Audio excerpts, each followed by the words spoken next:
Cool. Yeah, it's actually a color I'll wear. Oh, cool. All right.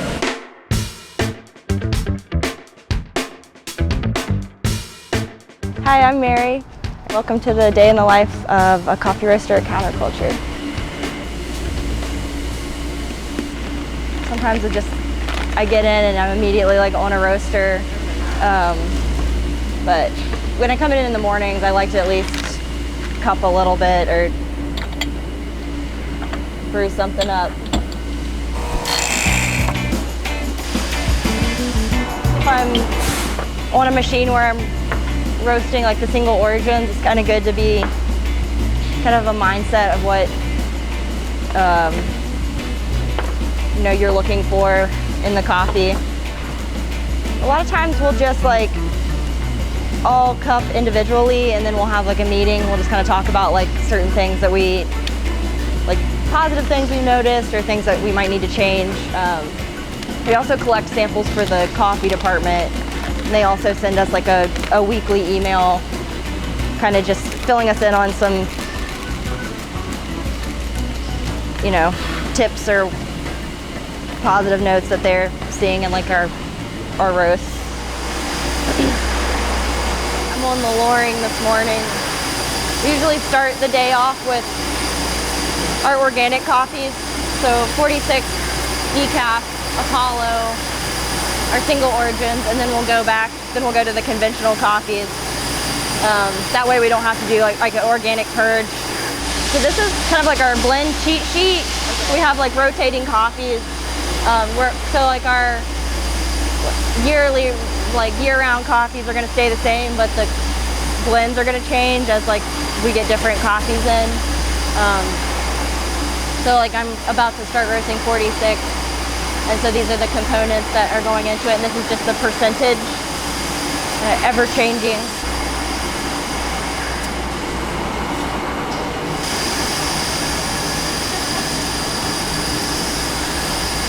Nothing to see here. Here we go. It's loading. I'm gonna go load my first batch.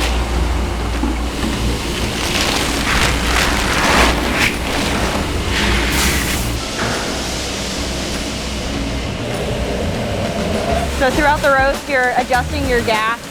If you drop the green coffee beans in, it's gonna bring the temperature down. And so you're just bumping that gas up. You're bringing it up to temperature, and then you start slowly bringing it down as the roast progresses. So this is the format that we use to keep track of the roast. So you can see where I just dropped the coffee in, it brought the temperature down, and then it's slowly gonna start rising up. So we've got like the rate of rise. So this coffee is really interesting to roast because it's a 3-part blend, and the main component right now I think is a Nicaraguan coffee, but then it's 2 Ethiopians. And those 2 types of coffees roast very, very differently. Like an Ethiopian coffee is gonna roast a lot faster. They're just like a more delicate coffee. And then like a Nicaraguan coffee is gonna like just take a lot longer. So you like mix it all together. So it's always interesting. They look like peanuts. They kind of smell like peanuts at this point.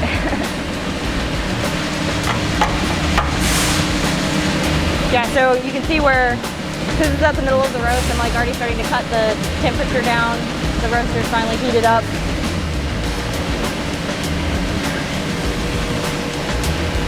This marks first crack.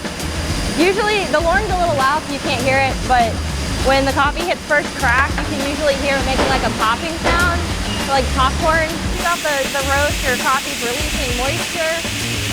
You're starting off with like a green bean. I like to imagine that I'm like baking a loaf of bread. It's like rising and it's expanding. And so a lot of times, your bread will like crack. And so I feel like that's kind of what it's doing. There's first crack, and then if you're going dark enough, there's a second crack. Well, we don't usually go that far because it's super dark. At that point, the coffee's just getting like super coarse and brittle. So load the next one. We have to time it right because you don't want it up there for too long because it is hot up there. But then also you don't want to pull it in too late so you're waiting between batches. We're kind of getting to the the closer to the end of the roast is when we start tracking development time, which helps us like stay consistent in the roast if you're making sure that every single roast is having the same like end phase.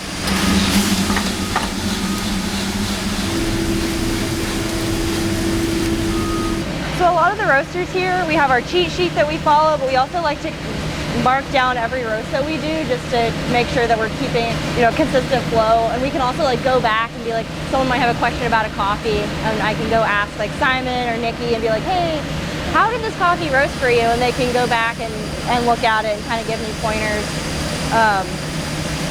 We use an agtron, which is like a way of kind of like checking the roast level, and they're pretty particular about every single roast being extremely consistent.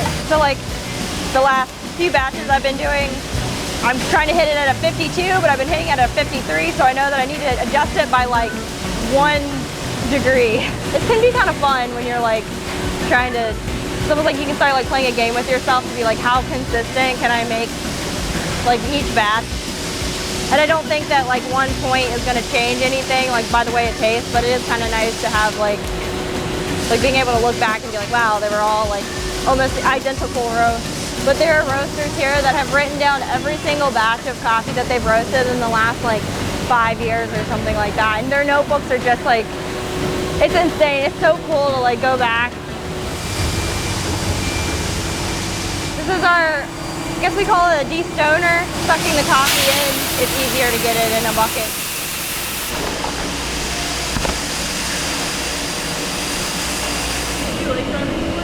Oh, it's so fun. I think it's the best part of the job, honestly. Basically, I just like kind of figure out what we've got, kind of just make sure everything's clean and what we were supposed to get.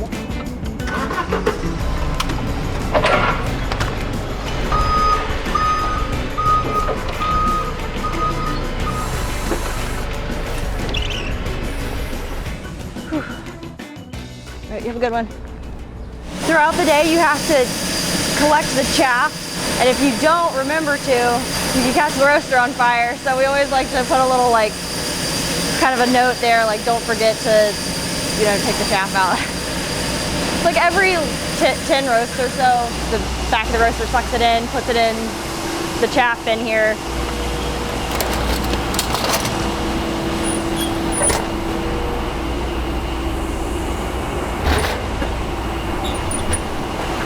Barely anything in here because we've been roasting decaf, and decaf doesn't have very much chaff. Plus it looks burnt. It's not burnt, it's just the decaf. That's what it's supposed to look like.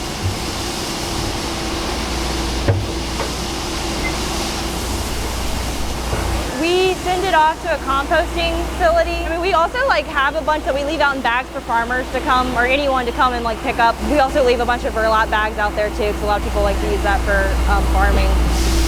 The part of the day where I wander around the warehouse and I try to figure out what coffees are going in what. It's so quickly rotating, it can be like hard to keep track of sometimes. And we do a pretty good job, but sometimes it's like different daily. Bin 8 seems like it could use maybe like a little bit, and then bin 6 is the most empty. Give us some flexibility in terms of blends, because I might not want to run that Nicaragua at 70% like we were. Yeah. So if you want to put that into bin 6, okay, we might make a 3-parter with these 3 bins. Okay. Or just alternate and keep 7 as the main component and then bounce between 6 and 8. Okay. Yeah. All right, sounds good. Okay.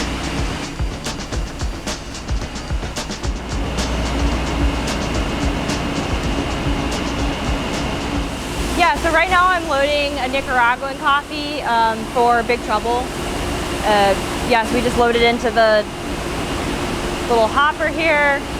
Cable bay takes it up, puts it in the silo, and then from there we send it to the roasters. I think there's like 8 separate compartments, so we can roast 3 or 4 different coffees, which isn't our whole menu, but it is nice to like have a few that we don't have to like manually load by hand.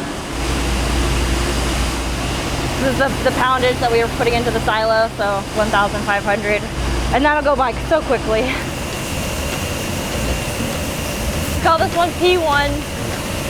It's obviously a bigger roaster. It's got a little bit of different like gas situation. You can see like the gas or the flames are like underneath here. We have exhaust fans. You can kind of play with bringing like airflow into it.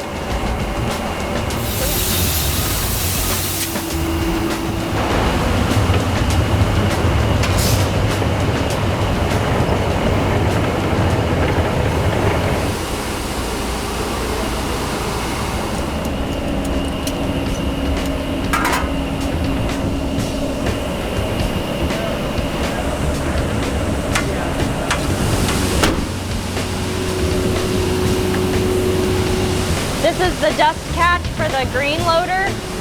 So this is like green coffee dust. It's like super fine. Vacuum this out.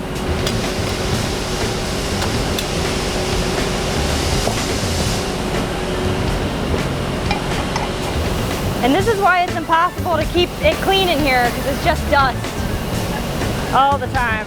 Being a coffee roaster is like maybe 10% roasting coffee and 95% or 90% sweeping the floors.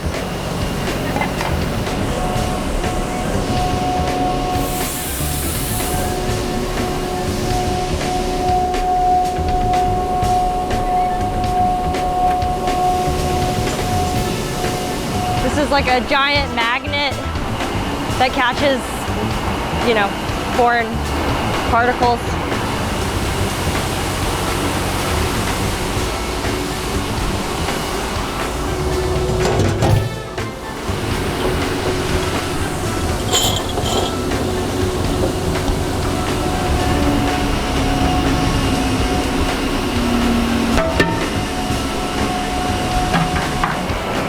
And that's a wrap.